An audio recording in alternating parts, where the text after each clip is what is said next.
If you're a fan of Nintendo or are aware of the existence of video games, you're probably familiar with this guy.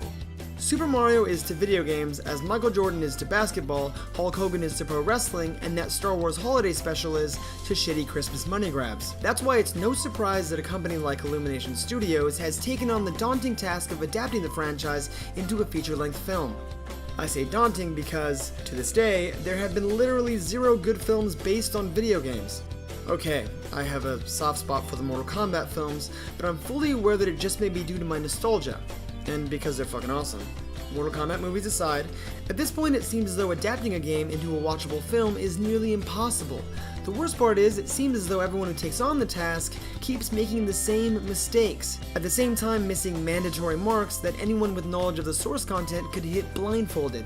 With the Super Mario movie on the horizon, I thought it'd be the perfect time to discuss aspects that could possibly make or break the upcoming film. I'm Brentendo64, you're tuned into Channel 3, and these are 5 things I want to see in the new Super Mario movie, and 6 things I absolutely don't. Let's blow this cartridge.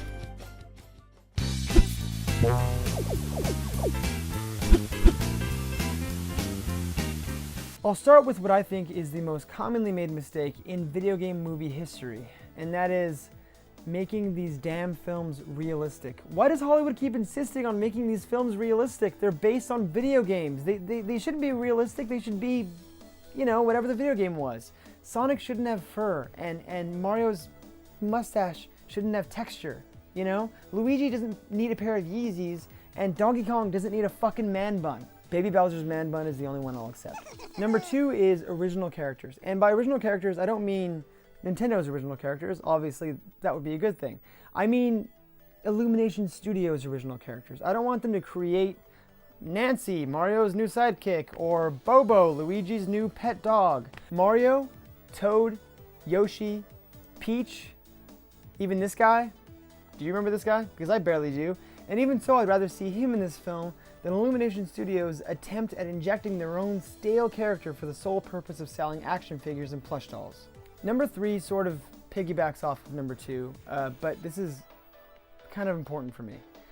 I don't want to see one single minion in this film. Not a single minion. I don't even want to hear a minion, please. And don't, for the love of God, please don't make Toad a minion type character. Just don't do it, please. Okay, number 4 is modern mainstream music. And I'm going to start by putting this out there. I have nothing against Pharrell Williams. I don't hate Pharrell Williams. I don't love him. But if you do, that's perfectly fine. I won't judge you. But if I hear that Because I'm Happy song one single time in this film, I will walk directly out of the movie theater. At least, you know, until the song's over. Furthermore, I don't want to hear any mainstream music in this film. I don't want to hear Tyler the Creator's version of Do the Mario. I don't want to hear Ariana Grande's version of Jump Up Superstar. Just please leave modern mainstream music out of this film. This sort of ties into the realistic theme. Just don't do it. Okay, so for number 5, while we're on the topic of mainstream figures, I don't want to hear any celebrities in this film at all. It's been confirmed that Charles Martinet will reprise his role as Mario in this film, and to be honest, that's how it should be. The Rock and his buddy Kevin Hart shouldn't be in this film. I think it's clear by now that The Rock plus video game movie always equals bad. So just please, don't do it. Number 6 is perhaps the most important in terms of visuals. New settings. Don't give Mario a new setting. He doesn't need a new setting. There are plenty of video games that have preceded the production of this film. Choose one of those and build on it. You don't need to reimagine the Mushroom Kingdom or put Mario in San Francisco or New York or Italy or anything like that. Just stick to the source material. Okay, so now let's get to the positive stuff. We'll start with number 1, music from the games. As mentioned previously, everything you could possibly need to make these films already exists within the Super Mario franchise. That's especially true for the music in the games. The soundtracks in Super Mario games have a huge hand in setting up the atmosphere of the games. It doesn't matter what soundtrack Illumination chooses to pull from, if not all of them. Every Mario game is full of gems.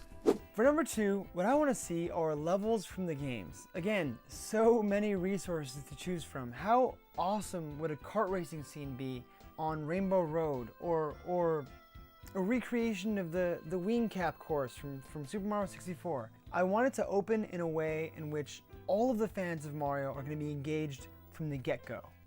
Number 3, references to the games and video game tropes. This is something that you really only get to exploit in video game movies, and video game movies hardly ever exploit it. Stuff like glitches, fan theories, Easter eggs would all be welcomed with open arms in this movie. Not only would it be fun to see, but it would also be a testament to how well Illumination Studios paid attention to the source material. Something as simple as a character attempting to jump Rainbow Road, or Yoshi's introductory lines being, "Mario, it that really you?" would be hilarious. Okay, so number 4 is something that I think is extremely obvious, but I mean, given the fact that they're doing the Sonic movie the way they are, apparently it's not. CGI. Just make the film CGI. It's based on a game, so just make it like the game. Make it CGI. I don't want it to be live action. I don't want it to be half live action, not even a quarter live action. Just make the whole thing CGI. It's too late for Sonic, but let's just pray they do this right with Mario. Number 5 is extremely important. As most of you may know, Shigeru Miyamoto is both the brains and heart behind most of Nintendo's most beloved works, and it's for that reason that Illumination Studios needs to work as closely as possible to him as they can. And given his track record, that's most likely going to be the case. As a matter of fact, Shigeru Miyamoto had a hand in the production of the 2014 Pikmin shorts, and if you haven't seen those Pikmin shorts, you really need to see them. They're adorable, and they really do capture the essence of the Pikmin games. And if those shorts are any sort of tell as to what's in store for the Super Mario movie, I'm all in. Okay, well, that was the list. If you agree with any of it, or disagree with any of it, or simply just have your own ideas to share, please let me know in the comments. Drop a like if you liked it, drop a dislike if you didn't, subscribe if you can, and once again, I'm Brantendo64, thanks for tuning in. Let's blow this cartridge. Hey, you very good!